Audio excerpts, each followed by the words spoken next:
नमस्ते बिटिया। हमेशा खुश रहो बिटिया। I am Dr. Bharat Sharma, Assistant Professor, Department of Pathology, Faculty of Homeopathic Science, Jyoti Vidyapeeth Women's University, Jaipur. Today's topic is intestinal tuberculosis. As we already know, tuberculosis is an infectious disease usually caused by Mycobacterium tuberculosis. Tuberculosis generally affect the lungs, but it can also affect other parts of the body. For example, abdomen, brain, ovaries, uterus, etc.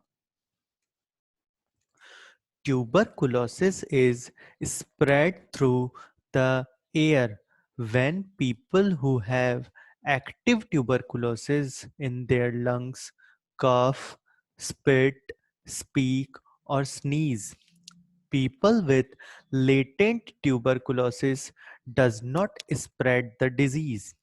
Active infections occur more often in people with HIV or AIDS or immunocompromised patient and in those who smokes. Diagnosis of active tuberculosis is based on chest x-ray as well as microscopic examination and culture of body fluids. Diagnosis of latent tuberculosis relies on the tuberculin skin test or blood tests. Now we will learn about Mycobacterium tuberculosis. Mycobacterium tuberculosis is obligate aerobe. It has acid-fast bacilli with 20% H2SO4. It has alcohol-fast bacilli. It is gram-variable bacilli. It has thin rods. It's slowly growing bacteria and it has lipid-laden cell wall. Now, mode of spread. Mode of spread of tuberculosis is either by ingestion or by hematogenous spread, by lymphatic spread, by retrograde spread, or by direct spread. Tuberculosis is most commonly in pulmonary, but it can also occur in extrapulmonary.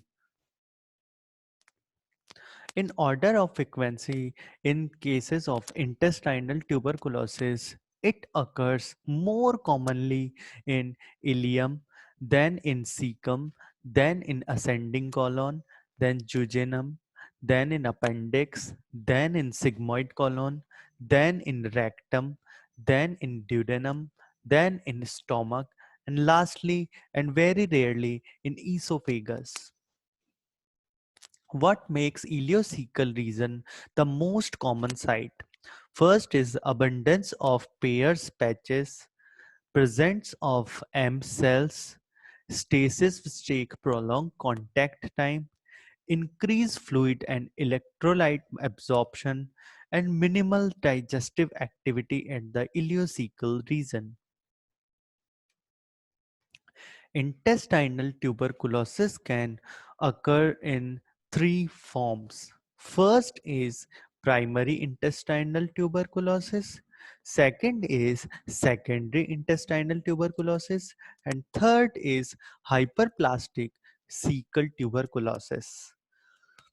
Now we are going to learn about primary intestinal tuberculosis. Primary intestinal tuberculosis is of the ileocecal region is quite common in developing countries including India. In the pre-pasteurization era, it used to occur by ingestion of unpasteurized cow's milk infected with Mycobacterium bovis. But nowadays, due to control of tuberculosis in cattle and pasteurization of milk, Virtually all cases of intestinal tuberculosis are caused by Mycobacterium tuberculosis. The predominant changes are in the mesenteric lymph node without any significant intestinal lesions. Morphology of primary tuberculosis. Grossly, the affected lymph nodes are enlarged, matted, and caseous. Eventually, there is healing by the fibrosis or healing by calcification. Microscopically, in the initial stage, there is primary complex or Ghon's focus in the intestinal mucosa, as occurs elsewhere in primary tuberculous infection. And mesenteric lymph nodes are affected, which shows typical tuberculous granulomatous inflammatory reaction with caseation of necrosis. Caseous necrosis. Now, secondary intestinal tuberculosis. Self-swallowing of sputum in patients with active pulmonary tuberculosis may cause secondary intestinal tuberculosis, most commonly in the terminal ileum and rarely in the colon. The most important factor by which a intestinal tuberculosis occur, especially secondary intestinal tuberculosis, is when a infected tuberculosis patient is coughed out its sputum and eventually swallows back it into the stomach, which can cause secondary intestinal tuberculosis by mucus engulfment to the stomach, where Mycobacterium tuberculosis bacteria is reached to stomach by engulfing the infected sputum. Morphology of secondary tuberculosis. Grossly, the intestinal lesions are prominent than the lesions in regional lymph nodes, as in secondary pulmonary tuberculosis. The lesions being in the Peyer's patch or the lymphoid follicles, with formation of small ulcers that spread through the lymphatics to form large ulcers, which are transfers to the long axis of the bowels. In advanced cases, transverse fibrous strictures and intestinal obstructions are seen. Now, third type of intestinal tuberculosis, which is hyperplastic ileocecal tuberculosis. This is a variant of occurring secondary to pulmonary tuberculosis.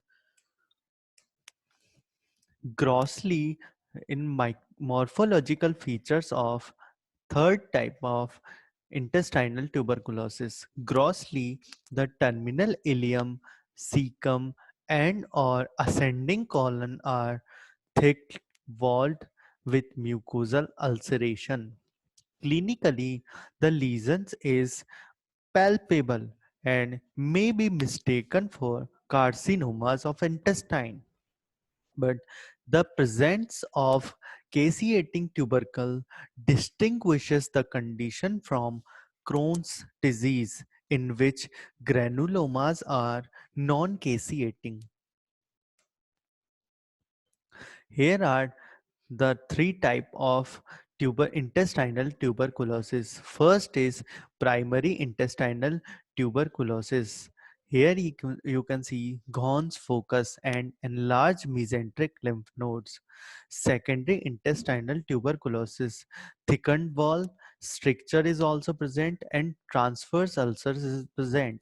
And hyperplastic caseal tuberculosis. Ulceration can be seen, adhesion can be seen, thickened caseal wall can be seen, and fibrosis of peritoneum can be seen.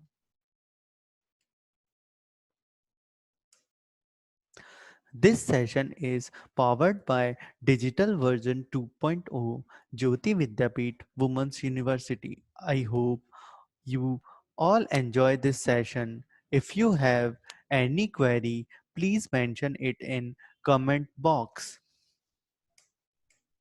Thank you.